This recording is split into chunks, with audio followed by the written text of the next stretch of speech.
स्वर्गीय अभिनेता और राजनेता विनोद खन्ना की जिंदगी को उठाकर देखेंगे तो आपको आभास होगा कि उन्होंने अपनी जिंदगी में किसी दरिया की तरह जिस तरफ भी अपने कदम बढ़ाए वहाँ पूरा दिल लगाकर काम किया और सफल होकर ही निकले। विनोद खन्ना हिंदी सिनेमा के उस दौर में सुपरस्टार बनकर निकले जब हीरो का मतलब अधिकतर लोगों के लिए सिर्फ अमिताभ बच्चन और धर्मेंद्र ही थे।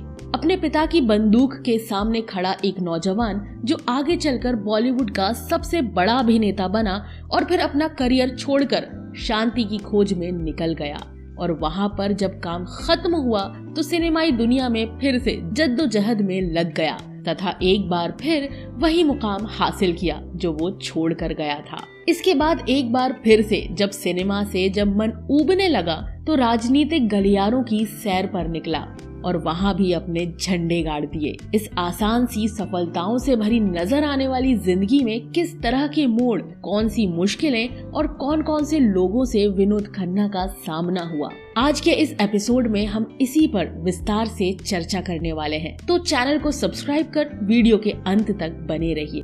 हम तुम्हें चाहते हैं प्रिय प्राणेश्वरी हृदयेश्वरी, यदि आप हमें आदेश करें तो प्रेम का हम श्री गणेश करें। आज फिर तुम पे प्यार आया है, हम प्रेमी प्रेम करना जाने। जब कोई बात बिगड़ जाए, लगी आज सावन की फिर वो झड़ी है। विनोद खन्ना का जन्म 6 अक्टूबर 1946 को पेशावर के एक पंजाबी परिवार में हुआ था। विनोद खन्ना के पिता का नाम किशन चंद्र खन्ना और मां का नाम कमला खन्ना था। 3 लड़कियों और 2 लड़कों के पिता किशन चंद्र खन्ना पेशावर में टेक्सटाइल वगैरह का बिजनेस करते थे, लेकिन 14 अगस्त 1947 को जब भारत का विभाजन हुआ तो उन्हें पेशावर में अपना जमा जमाया काम छोड़कर बम्बई आना पड़ा। विनोद खन्ना के पिता ने यहाँ फिर से अपने बिजनेस को खड़ा किया और अपनी संतानों को अच्छी शिक्षा दिलवाने के लिए मुंबई और दिल्ली के स्कूलों में दाखिल करवा दिया। विनोद खन्ना बताते हैं कि आज की मुंबई के मालाबार हिल्स के आसपास उनका बचपन क्रिकेट, फुटबॉल, पतंगबाजी और पढ़ने लिखने में काफी शानदार तरीके से बीत रहा था। विनोद खन्ना ने अपनी पढ़ाई मुंबई के सेंट मैरीज हाई स्कूल से शुरू की और फिर ये अपनी मां के साथ आगे की पढ़ाई के लिए दिल्ली चले गए और वहां इनका दाखिला दिल्ली पब्लिक स्कूल में करवा दिया गया। यहाँ से पढ़ाई पूरी करने के बाद विनोद खन्ना फिर से बम्बई आ गए और इनके पिता ने इन्हें नासिक के पास स्थित बार्न्स स्कूल में भेज दिया। एक इंजीनियर या क्रिकेटर बनने का ख्वाब देख रहे विनोद खन्ना अपनी पढ़ाई के दिनों के दौरान काफी शर्मीले स्वभाव के इंसान थे और बार्न्स स्कूल के एक अध्यापक ने उनके इसी स्वभाव को छुड़ाने के लिए एक दिन उन्हें किसी नाटक में काम करने के लिए कह दिया। विनोद खन्ना, जिनका अभी तक सिनेमा, रंगमंच और नाटकों से कोई वास्ता नहीं था, वो ये नाटक नहीं करना चाहते थे, लेकिन अपने टीचर के कहने पर जब उन्होंने नाटक पर काम शुरू किया और फिर लोगों के सामने परफॉर्म किया तो उनका शर्मीलापन भी दूर हो गया और विनोद खन्ना की दिलचस्पी इसी तरह के कामों में धीरे धीरे बढ़ने भी लगी। अपनी इसी दिलचस्पी के चलते उन्होंने 16वां साल और मुगले आजम जैसी फिल्मों को देखा और यहाँ से उनकी इस क्षेत्र में काम करने की दिलचस्पी ने एक सपने का आकार ले लिया था।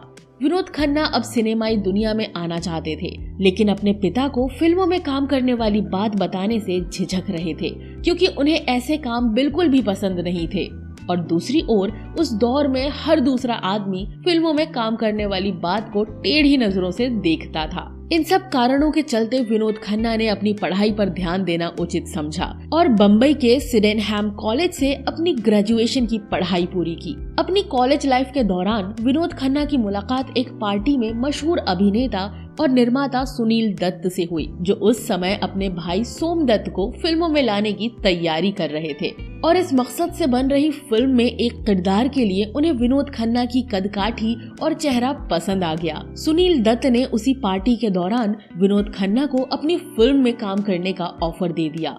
मदर इंडिया फिल्म में अपने आइडल सुनील दत्त की अदायगी के कायल रहे विनोद खन्ना ने इस ऑफर के लिए हाँ कह दिया, जिसका दूसरा कारण उनके मन में फिल्मों में काम करने का हिलोरे मार रहा सपना भी था। विनोद खन्ना ने हाँ तो कह दिया था, लेकिन अब उनके सामने इस बात को अपने परिवार को बताने और उन्हें इसके लिए मनाने की बड़ी चुनौती थी, जिसके लिए विनोद खन्ना ने खुद को किसी तरह से तैयार किया और अपने पिता के सामने खड़े होकर मन की बात बोल दी। अपने बेटे को एक बड़ा बिजनेसमैन बनाने का सपना देख रहे पिता को विनोद खन्ना की यह बात रास नहीं आई और उन्होंने इसके लिए मना कर दिया। विनोद खन्ना जब अपनी जिद पर अड़ गए तो उनके पिता ने अपने बेटे पर बंदूक तक तान दी। यहाँ विनोद खन्ना की मां ने बीच बचाव किया तो विनोद खन्ना के पिता ने उन्हें 2 साल का समय दे दिया और कहा कि इन 2 सालों में अगर कुछ नहीं हुआ तो उन्हें वापस आकर अपने पिता का काम संभालना होगा।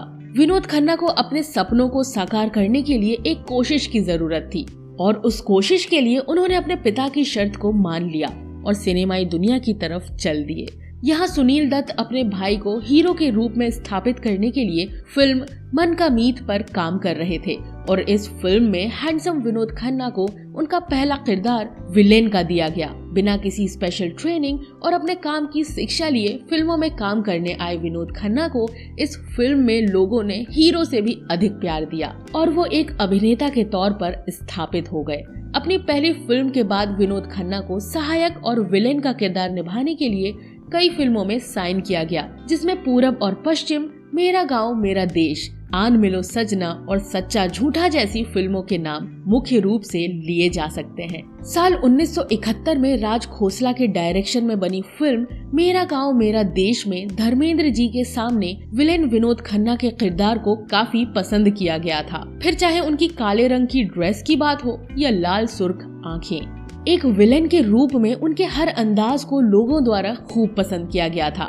अच्छी कदकाठी, चाल ढाल और चेहरे से सुंदर विनोद खन्ना भी भले ही हर किसी की तरह सिनेमा में हीरो बनने ही आए थे, लेकिन जब उन्हें विलेन और सहायक अभिनेता के किरदार ऑफर हुए तो उन्होंने इनको भी अपना काम समझकर स्वीकार कर लिया और हर किरदार में जान डाल दी।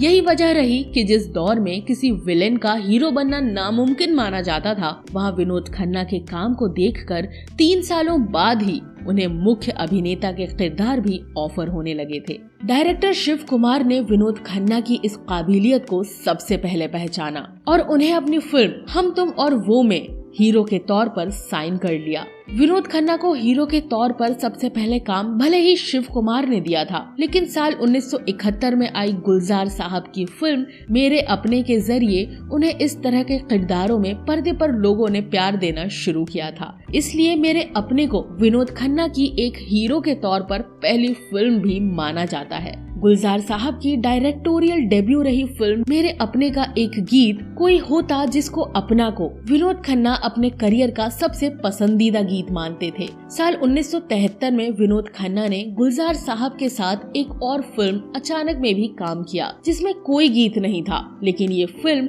टिकट खिड़की पर हिट रही और यहाँ से फिर विनोद खन्ना ने मुख्य अभिनेता के तौर पर कभी पीछे मुड़कर नहीं देखा। 70 के दशक के दौरान जब बॉलीवुड में अमिताभ बच्चन और धर्मेंद्र का स्टारडम छाया हुआ था, उस दौरान विनोद खन्ना ने अलग लेकिन सफल फिल्मों के जरिए अपनी एक खास पहचान बना ली थी और एक समय वो भी आया जब विनोद खन्ना भारतीय सिनेमा में सबसे ज्यादा फीस लेने वाले अभिनेताओं की फहरिस्त में दूसरे पायदान पर पहुंच गए। ये वो समय था जब विनोद खन्ना को अमिताभ बच्चन का विकल्प माना जाने लगा था। विनोद खन्ना और अमिताभ बच्चन की राइवलरी के किस्से कहानियां अखबारों और मीडिया में हेडलाइन बनती जा रही थी, लेकिन विनोद खन्ना ने कभी अमिताभ बच्चन को अपना प्रतिद्वंदी नहीं माना और बच्चन साहब ही क्यों, विनोद खन्ना ने किसी अभिनेता को अपना प्रतिद्वंदी नहीं माना। उनका कहना था कि अमिताभ बच्चन और मैं बहुत अच्छे दोस्त हैं और हमने साथ में कई हिट फिल्में दी हैं। विनोद खन्ना को कभी भी मल्टी स्टारर फिल्मों से परहेज नहीं रहा। उन्होंने अपने करियर में लगभग 47 मल्टी स्टारर फिल्मों में काम किया था, जिसमें उनके साथ राजेश खन्ना, अमिताभ बच्चन, धर्मेंद्र जैसे बड़े बड़े अभिनेताओं ने काम किया।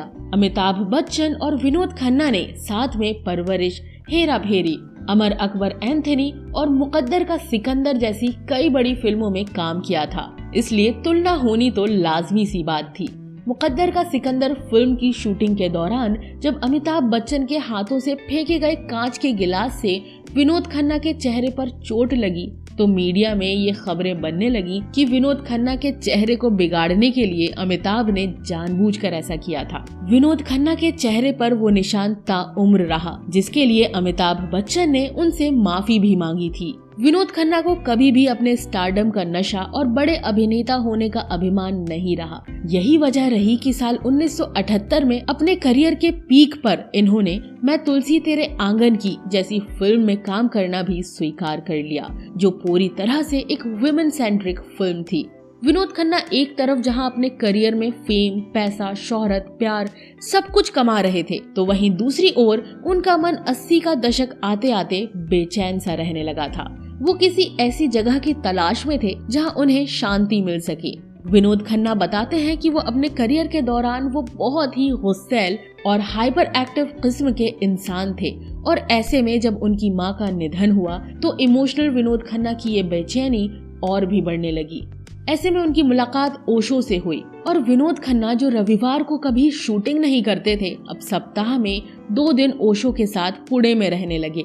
इस दौरान उन्होंने अपनी सभी फिल्मों का काम जल्द से जल्द निपटाना शुरू कर दिया था, और एक समय ऐसा भी आया जब उन्होंने फिल्म निर्माताओं से उनकी फिल्म को पुणे में शूट करने के लिए कह दिया। एक सुपरस्टार अब धीरे धीरे अध्यात्म की तरफ मुड़ गया था। विनोद खन्ना का पहनावा, उनकी दिनचर्या और उनका स्वभाव सब कुछ बदल गया था। साल 1982 में जब ओशो ने अपना ठिकाना अमेरिका को बना लिया, तो विनोद खन्ना ने अचानक एक प्रेस कॉन्फ्रेंस बुलाकर यह बता दिया कि अब वो फिल्मों से ब्रेक लेकर रजनीश आश्रम जा रहे हैं। उनके इस फैसले ने सिनेमाई दुनिया में जहां खलबली मचा दी थी, वहीं विनोद खन्ना के इस फैसले से उनकी पहली पत्नी गीतांजलि भी काफी नाराज हुई। यहाँ आपको बताते चले कि विनोद खन्ना ने साल 1971 में अपनी कॉलेज की दोस्त गीतांजलि से शादी की थी, जिनसे इन्हें 2 बेटे हैं, अक्षय खन्ना और राहुल खन्ना। विनोद खन्ना ने जब अमेरिका जाने का फैसला किया तो उनके दोनों बेटों की उम्र बहुत कम थी, इसलिए गीतांजलि जी का मानना था कि उन्हें उस समय अपने परिवार के पास रहना चाहिए था। विनोद खन्ना रजनीश आश्रम में गार्डनिंग से लेकर कई छोटे बड़े काम किया करते थे। हालांकि फोन पर वो अपनी पत्नी से लगातार बात करते थे, लेकिन इतना काफी नहीं था, और जब बहुत समझाने पर भी विनोद खन्ना वापस नहीं आने के अपने फैसले पर टिके रहे, तो साल 1985 में उनकी पत्नी ने उन्हें तलाक दे दिया था। बताती चलो कि विनोद खन्ना लगभग 5 सालों तक ओशो के पास उनकी सेवा में रहे, लेकिन साल 1987 में जब ओशो ने उन्हें पुणे के आश्रम की देखरेख करने के लिए कहा, तो विनोद खन्ना ने मना कर दिया और फिर से फिल्म इंडस्ट्री की तरफ वापस रुख कर लिया। फिल्म इंडस्ट्री में विनोद खन्ना के अच्छे स्वभाव और बेहतरीन काम से हर कोई वाकिफ था। उन्होंने शक्ति कपूर के संघर्ष के दिनों में उन्हें अपने घर में रखने से लेकर कई निर्माताओं की पैसों से मदद भी की थी। यहाँ तक कि उनके बारे में शक्ति कपूर का कहना था, विनोद खन्ना और अमिताभ बच्चन भारतीय फिल्म इंडस्ट्री में 2 भगवान की तरह हैं। इन्हीं सब कारणों के चलते जब विनोद खन्ना ने वापसी करने का मन बनाया, तो कई निर्माताओं ने उन्हें अपनी फिल्मों में काम करने का मौका दिया, और उन्होंने इंसाफ फिल्म से अपनी दूसरी पारी को शुरू कर दिया। इसके बाद दयावान, चांदनी, क्षत्रिय और सत्यमेव जयते जैसी फिल्मों से विनोद खन्ना ने एक बार फिर से अपने आप को स्थापित कर लिया। फिल्म दयावान में माधुरी दीक्षित के साथ फिल्माए गए लंबे इंटीमेट सीन ने उस दौरान काफी सुर्खियां बटोरी थी। इसके अलावा विनोद खन्ना की खूबसूरती के चलते उनका नाम कुछ अभिनेत्रियों से भी जोड़ा गया, जिसमें अमृता सिंह का नाम प्रमुख रहा था। साल 1988 में विनोद खन्ना की मुलाकात कविता नामक एक महिला से हुई, और अकेलेपन से गुजर रहे विनोद खन्ना को उनमें एक अच्छी हमसफर नजर आई। इस तरह से साल 1990 में एक दिन विनोद खन्ना खुद से 16 साल छोटी कविता के घर जा पहुँचे और उन्हें शादी के लिए प्रपोज कर दिया, जिसके बाद दोनों ने शादी कर ली। कविता जी से विनोद खन्ना को एक बेटी और एक बेटा है, जिनका नाम उन्होंने अपने आध्यात्मिक दिनों और क्रियाओं से प्रभावित होकर रखा था। कविता से हुए इनके बेटे का नाम साक्षी और बेटी श्रद्धा है। विनोद खन्ना अपनी दोस्ती और दुश्मनी के चलते भी काफी चर्चाओं में रहते थे। फिरोज खान से इनकी दोस्ती के किस्से कहानियां जहां आज तक सुने और सुनाए जाते हैं, तो वहीं एक समय विनोद खन्ना के बहुत करीबी दोस्त रहे महेश भट्ट और मुकेश भट्ट के साथ किस तरह दुश्मनी की शुरुआत हुई, ये कहानी भी सुर्खियों में रही। दरअसल ये बात विनोद खन्ना की फिल्म जुर्म के दिनों की है, जब महेश भट्ट के कहने पर विनोद खन्ना ने मुकेश भट्ट को अपना सेक्रेटरी रखा हुआ था। फिल्म की शूटिंग के दौरान महेश भट्ट ने जब अपने आनाकानी वाले रवैये से विनोद खन्ना को परेशान करना शुरू कर दिया और एडवांस पेमेंट देने से मना करने लगे, तो विनोद खन्ना बहुत नाराज हो गए और फिल्म का काम कुछ दिनों के लिए रोक दिया। ऐसे में जब विनोद खन्ना के सेक्रेटरी मुकेश भट्ट ने भी अपने भाई का साथ देते हुए विनोद खन्ना के काम में रोड़ा अटकाना शुरू किया, तो ये बात विनोद खन्ना को बिल्कुल भी पसंद नहीं आई। और एक दिन जब उनकी मुलाकात मुकेश भट्ट से हुई तो बातों बातों में काफी बहस हो गई और नौबत हाथापाई तक जा पहुंची। उस दिन विनोद खन्ना ने मुकेश भट्ट को थप्पड़ जड़ दिया था, जिसके बाद भट्ट परिवार से विनोद खन्ना का रिश्ता हमेशा के लिए टूट गया। और महेश भट्ट जब फिल्म जुर्म से हट गए तो विनोद खन्ना ने खुद अपने दम पर इस फिल्म का काम पूरा करवाया। आगे विनोद खन्ना ने साल 1997 में एक और नई पारी का आगाज किया और राजनीति में आ गए। उन्होंने साल 1998 में गुरदासपुर सीट से चुनाव जीता और अटल बिहारी वाजपेयी की कैबिनेट में 2 पदों पर मंत्री भी रहे।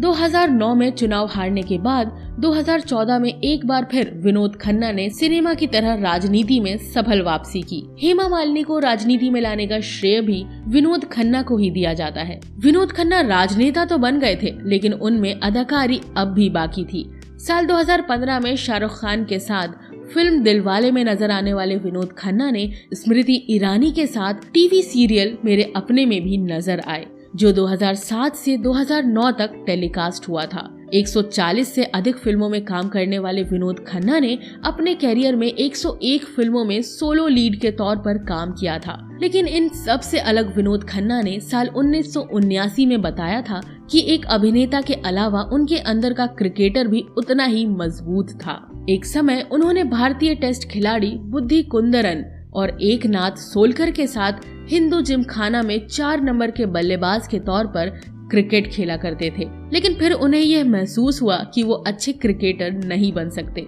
यही कारण रहा कि उन्होंने अभिनेता बनने का रास्ता चुन लिया।